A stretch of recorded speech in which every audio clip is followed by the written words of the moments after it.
Yo les gars, du coup dans cette vidéo je vais vous montrer c'est quoi la différence entre une agence digitale et une agence SMM, parce que voilà, c'est hyper important de savoir faire la différence. Et je vois plein de gens en fait, ils n'arrivent pas à comprendre en fait c'est quoi la différence. Ils pensent que moi en fait ce que je fais c'est une agence digitale, alors que pas du tout. Une agence digitale et une agence SMMA, il y a plein de différences en fait à prendre en compte. Du coup, si vous posez la question à l'heure actuelle, restez bien jusqu'à la fin de la vidéo parce que je vais vraiment y répondre de manière concrète. J'ai pas envie d'avoir des centaines de messages de personnes qui me disent encore ok, mais c'est quoi une agence digitale et une agence SMMA? Genre c'est quoi la différence? Je reçois ça tous les jours sur Instagram. Du coup, j'ai envie d'en finir une bonne fois pour toutes. Du coup, regardez la vidéo en entier et vous aurez votre réponse. Du coup, hop, je vais poser mon trépied et on va commencer dès tout de suite. Baby, sold out dates, cash every day. I got you a mace, a lot of blue rays. Bitch cheated my pet, the condo a cage. Addicted to sex, I gotta get laid. My jacket off white, don't mean that it's beige. I clean up real nice, I don't got a maid. Her ape in the night, I'm still rocking beige. Live on paradise, I don't see the shade. Know that. Alors avant de lancer la vidéo, j'ai juste un truc à vous demander, c'est abonnez-vous à ma chaîne YouTube si ça ne l'est pas encore fait, avec le bouton rouge juste en dessous de la vidéo. On est de plus en plus nombreux sur ma chaîne, du coup abonnez-vous, j'ai pas envie qu'il y ait des personnes qui regardent ça de manière passive. Genre ça vous prend 2 secondes et vous allez être au courant de toutes les nouvelles vidéos qui vont sortir sur la chaîne. Du coup abonnez-vous maintenant et on va pas perdre de temps, on va commencer du coup. Agence SMMA ou agence digitale, quelle est la différence? Genre c'est une question que je reçois énormément et j'ai vraiment envie voilà, de mettre les choses au clair sur ces différences, parce que ce n'est pas pareil. Ce sont deux business qui sont similaires mais qui ne sont pas pareils du tout, il faut bien comprendre ça et vous allez voir pourquoi. Alors on va prendre la première différence et c'est une différence en fait au niveau de la rentabilité. Alors qu'est-ce que la rentabilité? La rentabilité, ça va être votre marge de bénéfice liée à votre chiffre d'affaires. Par exemple, si vous faites je sais pas 1 million d'euros de chiffre d'affaires et vous avez 300 000 euros de bénéfice, c'est-à-dire bénéfice c'est ce que vous gardez sur votre compte après impôt, après tout, bah vous avez une marge de 30%. Si par exemple vous faites 1 million et vous gardez 1 million, genre en bénéfice, bah vous avez une marge de 100%. Du coup voilà, la principale différence entre une agence digitale classique et une agence SMMA, pour moi c'est la rentabilité qui est très faible sur une agence digitale classique. La plupart des agences digitales classiques ont une marge de bénéfice de 30% environ. Ça veut dire qu'elles vont faire 100 000 euros de chiffre d'affaires et elles vont garder 30 000 euros dans les poches. Et tout simplement, d'où en fait est-ce que je tire ces informations? Bah de tout ce que j'ai pu observer, de toutes les personnes que j'ai pu aider qui avaient des agences digitales classiques avec des marges totalement pourries, et j'ai pu voir que la marge, si je devais faire une moyenne, ce serait en fait vraiment 30%, voire même des fois ça va en dessous, croyez-moi. Du coup, il faut bien comprendre que l'ancien modèle d'agence digitale, c'est une marge mais vraiment pourrie, et c'est une marge faible en fait qui est liée à plusieurs choses. Déjà à un mauvais pricing. Le pricing, c'est ce que vous allez demander en fait aux clients. Et si vous avez un pricing voilà, qui vous fait conserver très peu de bénéfices par rapport à votre chiffre d'affaires, bah déjà, vous avez un avantage en moins par rapport aux personnes qui ont une agence SMMA. Ça peut être lié aussi à la présence d'employés et de bureaux. Alors ça, c'est vraiment un mythe que j'ai envie de casser. Parce que voilà, je suis d'accord avec vous. C'est cool d'avoir des bureaux, etc. On se sent comme un chef d'entreprise et tout. Mais par contre, en ce qui concerne la rentabilité, si vous voulez faire de l'argent, si vous voulez être libre, si vous voulez voyager, n'ayez pas de bureau. Genre, du moins, au début, ça va vous plomber tout votre argent, ça va vous rendre beaucoup plus stressé, etc. Parce que voilà, votre marge va diminuer. Et je vois plein de gens qui disent, ok, il faut des employés, il faut des bureaux. Non, je n'ai aucun employé, j'ai aucun bureau. La chambre que vous voyez ici, elle est peut-être pourrie, mais au moins, je génère 45 000 euros par mois de bénéfices dedans. Genre, clairement, moi, ce que je regarde, c'est pas le bureau, c'est pas ma tenue, etc. C'est combien je génère par mois. Genre, faut parler concrètement, faut parler cash. Et le plus important, voilà, si on fait du SMMA, c'est qu'on a un intérêt financier. Et si vous avez cet intérêt financier aussi, qui est d'être libre, de gagner votre vie, voilà, de pouvoir voyager, etc., bah, concentrez-vous sur une agence SMMA. Ça va être 10 fois plus efficace parce que voilà, votre bureau, vous allez le kiffer. Vos employés, ça va être cool, vous allez pouvoir impressionner tout le monde. Mais par contre, quand vous allez annoncer aux gens que vous avez une marge de bénéfice de 20%, que vous avez fait 1 million pour avoir gagné 200 000 euros de bénéfice, aïe, c'est moins beau. Franchement, il faut mieux pas avoir d'employés, pas avoir de bureau et garder une bonne marge de bénéfice. Parce que vous aussi, dites-vous un truc, c'est que voilà, avoir des bureaux, avoir des employés, c'est pas seulement les salaires, il y a des charges qui sont en plus, il y a des responsabilités qui sont en plus, clairement. Et aussi, moi, une différence en fait que je vois énormément, c'est qu'il y a des personnes qui disent, ouais, mais les freelancers, c'est pas des personnes compétentes. Je vais vous demander juste une chose, c'est réfléchir. Un employé est payé peu importe la qualité du travail. C'est-à-dire que voilà, il peut faire un boulot de merde, il va être payé. Genre, souvent, c'est des personnes qui sortent de Bac+5 en marketing, mais qui n'ont aucune compétence sur le concret. J'ai été personnellement en école de commerce et j'ai pu voir que voilà, la plupart des personnes qui a été formé en fait, même moi en fait j'ai été formé au marketing etc. C'est bidon, genre ce sont des trucs totalement bidons, c'est de la théorie. Je préfère largement une personne, un freelancer qui est compétent, qui pratique sur le terrain depuis 5 ans, certes qui n'a pas de diplôme, je m'en fous de ses diplômes, s'il en a tant mieux, s'il n'en a pas tant pis, mais voilà, qui est compétent et qui fait du bon boulot plutôt qu'un employé qui sort de Bac+5, qui est persuadé de tout savoir alors qu'il n'y connaît strictement rien. Parce qu'il y a une règle dans le business, si vous pensez tout savoir, c'est que vous n'y connaissez strictement rien. Et l'employé Bac+5 qui sort d'une grande école de commerce, etc., clairement c'est pas ce qui m'intéresse parce que déjà il va me revenir hyper cher en termes de coûts, j'aurai des responsabilités, etc. Il va pas être payé du coup au boulot, au résultat en fait, il va être payé uniquement aux heures de travail passées, c'est-à-dire le mec il peut être au boulot, rien faire, et puis il va être payé quand même, et ce sont généralement des personnes qui sont incompétentes, croyez-moi. Et vous avez juste à réfléchir, les personnes qui font Bac+5 généralement en marketing, si vous avez été en minimum en école de commerce, etc., vous pouvez voir ça, ce sont vraiment des personnes incompétentes qui ont fait que de la théorie et pas de pratique. C'est pas une critique, mais c'est la réalité. Genre faut pas se cacher les yeux, etc. Genre c'est la réalité. Quand on sort d'un Bac+5 en marketing, une personne qui pratique depuis 5 ans en tant que freelancer est bien plus efficace et est bien meilleure, clairement. Alors voilà, une marge très faible du coup en ce qui concerne une agence digitale classique, rentabilité très faible, marge de bénéfice de 30% environ, marge faible liée à un mauvais pricing ainsi que la présence d'employés de bureau pour faire joli, et un employé est payé peu importe la qualité du travail et vous soumet à de grosses responsabilités ainsi qu'à des coûts supplémentaires. Du coup il n'y a pas le salaire, il y a tout ce qu'il y a autour. Alors, de l'autre côté, on a le modèle d'agence que je préconise et que je fais à l'heure actuelle, c'est l'agence SMMA. Et déjà, pour toutes les personnes qui vont me dire « Ok, mais d'où est-ce que tu tires ces informations-là » Non, c'est juste qu'il n'y a aucune vidéo qui a été faite en France sur le marché francophone de personnes qui expliquent clairement la différence entre une agence digitale et une agence SMMA. Alors qu'aux États-Unis, genre, la distinction est bien faite. Genre, le SMMA, c'est une agence, nouveau type, une agence en ligne. Et en France, on n'a pas encore fait ce style de vidéo, du coup, je voulais vraiment la faire et je la fais à l'heure actuelle parce que voilà, j'ai envie vraiment que vous compreniez la différence entre une agence digitale, entre une agence de marketing digital, etc. Ça a plein de noms, mais vous avez compris, et une agence SMMA. Alors, une agence SMMA, la marge de bénéfice est quasiment égale au chiffre d'affaires. Pour les personnes qui commencent, on a quasiment du 100% de marge en fait de bénéfice. C'est-à-dire que vous faites 100 000 euros, vous gardez, allez, 90 000 dans la poche. Clairement. Moi, à l'heure actuelle, j'ai une marge de 90%. Ça veut dire que voilà, si je gagne 100 000 euros, bah, je garde 90 000 dans la poche. Mais voilà, la marge, il faut comprendre qu'elle est juste exceptionnelle. Du coup, toutes les personnes qui vont vous dire « Ok, j'ai fait 2 millions avec mon agence, j'ai fait 1 million avec mon agence », posez-vous la question de savoir si c'est du chiffre d'affaires ou du bénéfice, parce que la plupart, vous verrez que c'est du chiffre d'affaires. Et quand vous entendez le bénéfice, parce que voilà, ces personnes vont vous dire le bénéfice, mais de manière très discrète, bah, croyez-moi que vous allez être choqué. Genre, des fois, il y a des personnes, c'est 1 million de chiffre d'affaires pour 300 000 euros de bénéfices. Genre, on voit bien qu'il y a un problème au niveau du modèle et que la personne n'arrive pas à conserver ses gains. Donc c'est un modèle qui est totalement à revoir, clairement. Les agences digitales classiques, c'est totalement à revoir. Genre moi, si je fais du SMA, c'est pas pour avoir fait une agence digitale classique et avoir une marge de 30%. Non, une marge de 30%, vous avez l'équivalent en dropshipping carrément. Alors, marge de 100% pour les débutants. Et à mon stade, ma marge est de 90%. Du coup, pour tous les résultats que je vous montre, quand j'annonce 42 000 euros, 43 000 euros de bénéfices pour le mois, c'est du bénéfice. Hein. C'est pas du chiffre d'affaires. Genre, il y a des personnes qui me demandent, ok, mais combien de ton bénéfice? C'est du bénéfice que j'annonce à chaque fois. Moi, je parle en bénéfice, je vais pas parler en chiffre d'affaires. Alors, une agence SMMA, nouveau modèle, travaille avec des freelancers qualifiés pour un modèle de pricing gagnant-gagnant.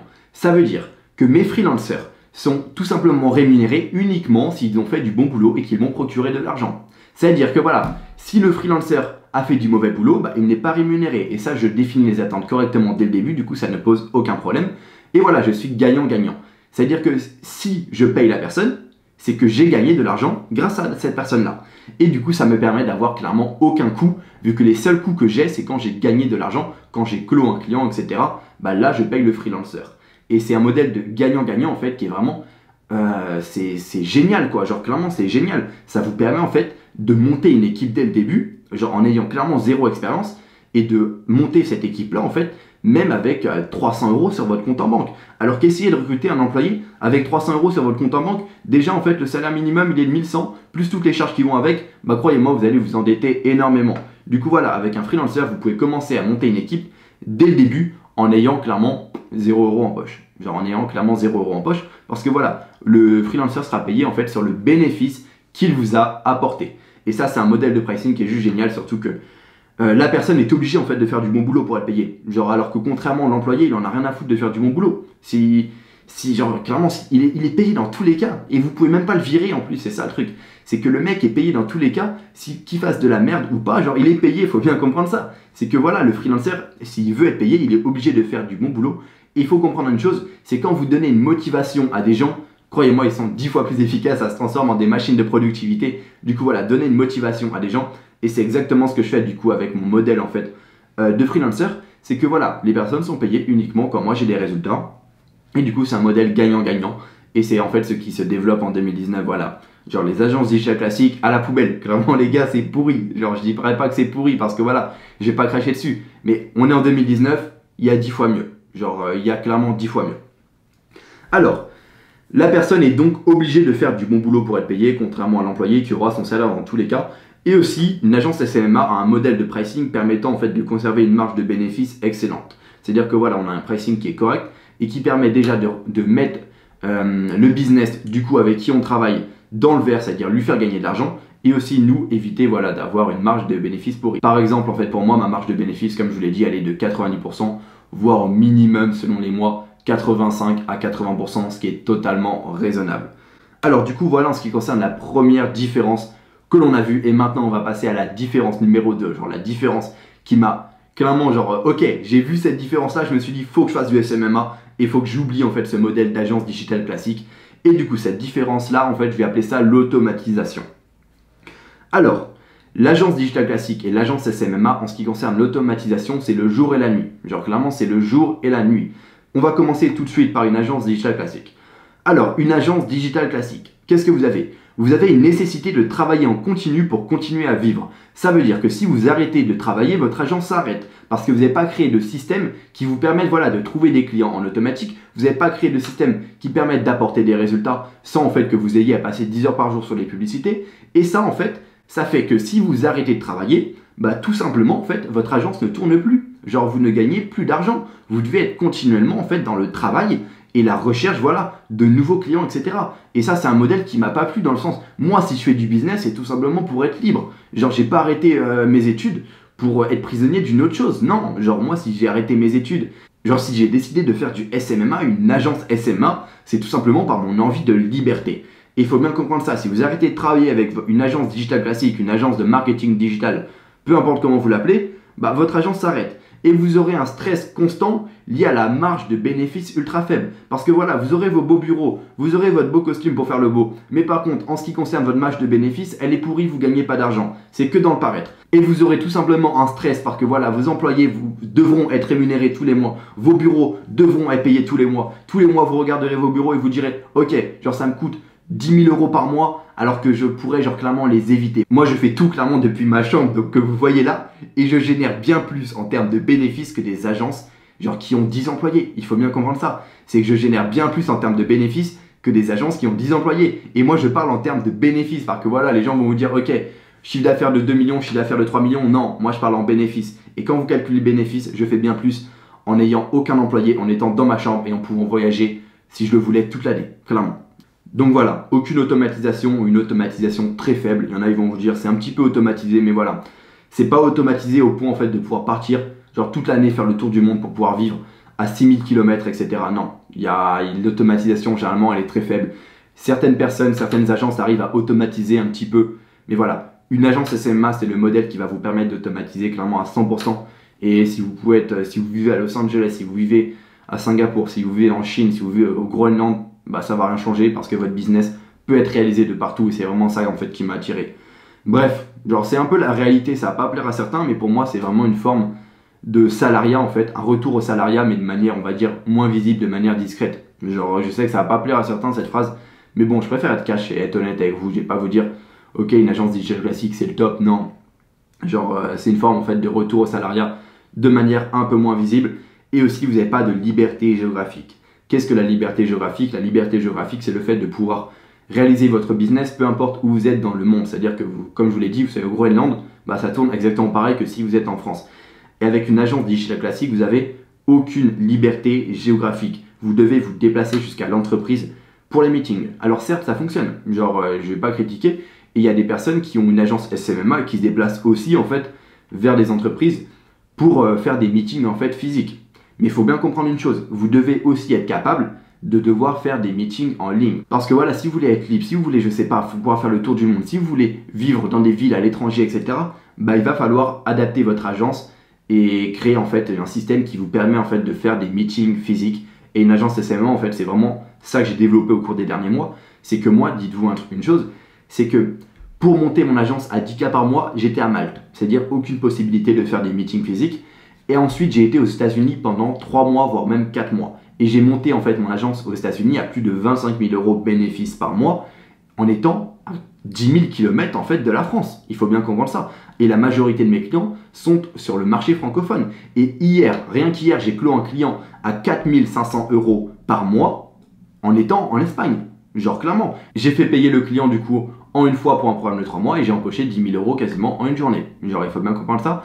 C'est que j'étais en Espagne. Toute la semaine dernière, j'étais en Espagne et j'ai réussi à clore ce client en étant à 1000 km en fait de où est situé le client. Il faut bien comprendre ça. C'est qu'on est en 2019. En 2019, les entreprises acceptent de plus en plus de travailler à distance. Il faut bien comprendre ça. C'est que voilà, certes, il y a 15 ans, vous m'aurez dit, ok, genre, on est obligé de faire des meetings physiques. Oui, mais maintenant, on est en 2019. En 2019, énormément d'entreprises payent des prestations à distance et ça devient de plus en plus courant. Et les tendances, elles changent. Il faut s'adapter aux tendances. C'est-à-dire que voilà, ce qui se faisait il y a 5 ans, c'est pas ce qui va se faire dans 5 ans. Et il faut anticiper. Et une agence SMMA, en fait, c'est ça qui permet d'anticiper. Pour vous dire, mon agence est quasiment 100% automatisée, tout simplement en fait parce que j'ai créé une bonne structure d'agence. Alors, ça n'a pas été tout de suite en fait automatisé à 100%. Il faut du temps, mais par contre sur du long terme, vous pouvez automatiser ça à 100%. Et clairement, si je le voulais, je pourrais voyager toute l'année et générer en fait 40 000 € par mois de bénéfices de manière régulière, sans aucun doute. Le mois dernier, j'ai travaillé 1 heure par jour sur mon agence. Je n'ai pas travaillé 1 heure par jour sur mes business en général. Genre, je travaille environ 10 heures par jour parce que voilà, j'ai envie de construire quelque chose de bien plus gros. J'ai envie de créer une nouvelle génération d'entrepreneurs et c'est exactement ce qu'on est en train de faire tous ensemble. Mais voilà, le mois dernier, j'ai dû travailler 1 heure par jour sur mon agence SMMA et j'ai généré 42 000 € de bénéfices. Voilà, il faut bien comprendre ça, c'est quand 1 heure de travail par jour, genre sur mon agence. Et du coup, cette automatisation, ça vous permet de voyager, de profiter de la vie de vos proches. Et voilà, c'est un business qui est automatisé. Je pense que la plupart des personnes en fait qui écoutent cette vidéo, genre vous avez lancé un business parce que vous voulez être libre, vous voulez vivre votre vie à 2000%. Vous n'avez pas lancé un business pour être prisonnier d'un autre truc. Du coup voilà, il faut automatiser les choses et il faut automatiser à 100% parce que croyez-moi, quand vous vous dites ok, genre j'ai beau être à 10 000 km, genre comme ça c'est, que j'ai beau être à 1000 km comme ça s'est passé en Espagne et j'arrive à faire mon argent, mais c'est juste fantastique cette sensation là. Mais croyez-moi, il faut que vous la viviez un jour parce qu'elle est juste exceptionnelle. Cette sensation-là de vous dire, ok, genre j'arrive à générer de l'argent en étant en vacances, genre c'est exceptionnel. Genre je vous jure, c'est vraiment un truc de ouf. Alors, par contre, ça nécessite beaucoup de systèmes à mettre en place pour automatiser. Ça va pas se faire comme ça va pas se faire le premier mois où vous lancez votre agence. Et après ça, le monde est votre terrain de jeu. C'est-à-dire vous closez 100% en ligne via visioconférence et moi, 100% de mes meetings ont été clos en ligne. C'est-à-dire voilà, par visioconférence, je n'ai clos aucun meeting en physique. Et les personnes qui vont dire ok, c'est plus difficile de clore en ligne, c'est faux. Genre écoutez pas tout ce que vous voyez sur internet, etc. Il y a plein de gens, ils n'y connaissent rien ou ils ont une idée et ils restent sur cette idée-là, ils ne s'ouvrent pas à ce qui est possible en 2019. Et il faut bien comprendre que maintenant, je dirais même que c'est quasiment plus facile de clore en ligne que de clore en physique. Tout simplement, en fait, parce que les entreprises payent de plus en plus de prestations en ligne. Et en ligne, vous pouvez vous pouvez enchaîner 10 meetings dans la journée. Alors qu'en physique, si vous voulez vous déplacer à Lille alors que vous habitez à Marseille, croyez-moi, ça va vous prendre 2 jours rien que pour faire ce meeting. Du coup, vous êtes beaucoup plus efficace, en fait, pour faire vos meetings en ligne. Il faut bien comprendre ça. Et on est en 2019, les entreprises veulent travailler de plus en plus à distance. La plupart travaillent de plus en plus à distance. Et pour vous dire, j'ai monté en fait mon agence à plus de 45 000 € du coup pour ce mois-ci. Je pense qu'on va atteindre les 45 000 € de bénéfices uniquement en fait en ligne. Genre j'ai jamais fait un meeting en physique, il faut bien comprendre ça. Et la conclusion c'est quoi? C'est que maintenant vous connaissez la différence entre ces deux business qui sont totalement différents. Il y a des similarités entre ces business-là, mais voilà, j'ai été bref, j'aurais pu donner en fait 10 000 autres différences, mais voilà, c'est deux business totalement différents, mais il y a une part de similitude entre ces business. Et moi, je prône un business qui est le SMMA. Pas une agence digitale classique, une agence de marketing digital, du fait que voilà, moi dans ma vie, j'ai commencé le business tout simplement pour être libre, pour pouvoir vivre ma vie à 2000% et faire ce dont j'ai envie quand j'ai envie. C'est pour ça que j'ai commencé le business. C'est pas pour être prisonnier d'un autre truc si j'ai arrêté mes études. C'est pas pour être prisonnier de mon agence digitale. Non, c'est pour être libre, pour pouvoir voyager, pour pouvoir faire le tour du monde si je l'ai envie. Et c'est vraiment ça en fait qui me motive au quotidien, de pouvoir faire plaisir à mes proches, de pas être stressé. Parce que j'ai pas envie d'avoir une vie en fait avec du stress et la sensation d'être prisonnier d'un job ou d'un business. Et c'est pour ça en fait que je me suis orienté vers le SMA. Du coup, une agence SMA pour moi c'est un peu égal à un nouveau modèle d'agence digitale, une agence digitale 2.0, une agence digitale nouvelle génération. Du coup voilà, en ce qui concerne cette vidéo, je pense qu'elle a répondu vraiment à plein en fait de questionnements que vous vous posiez. Et du coup au moins vous avez en fait vous avez les deux business models différents en tête. Et voilà, une agence digitale c'est ça et une agence SMA c'est ça. Du coup, avant de quitter la vidéo, abonnez-vous à ma chaîne YouTube, ça ne l'est pas encore fait. Je vais sortir pas mal de vidéos, il y a énormément de projets qui se préparent pour ces prochains mois. Bientôt les résultats du concours que j'ai organisé le mois dernier, ça arrivera à la rentrée, j'attends que les gens y rentrent de vacances et puis après je vous ferai les résultats du concours. En attendant, abonnez-vous et je vous dis à une prochaine les gars.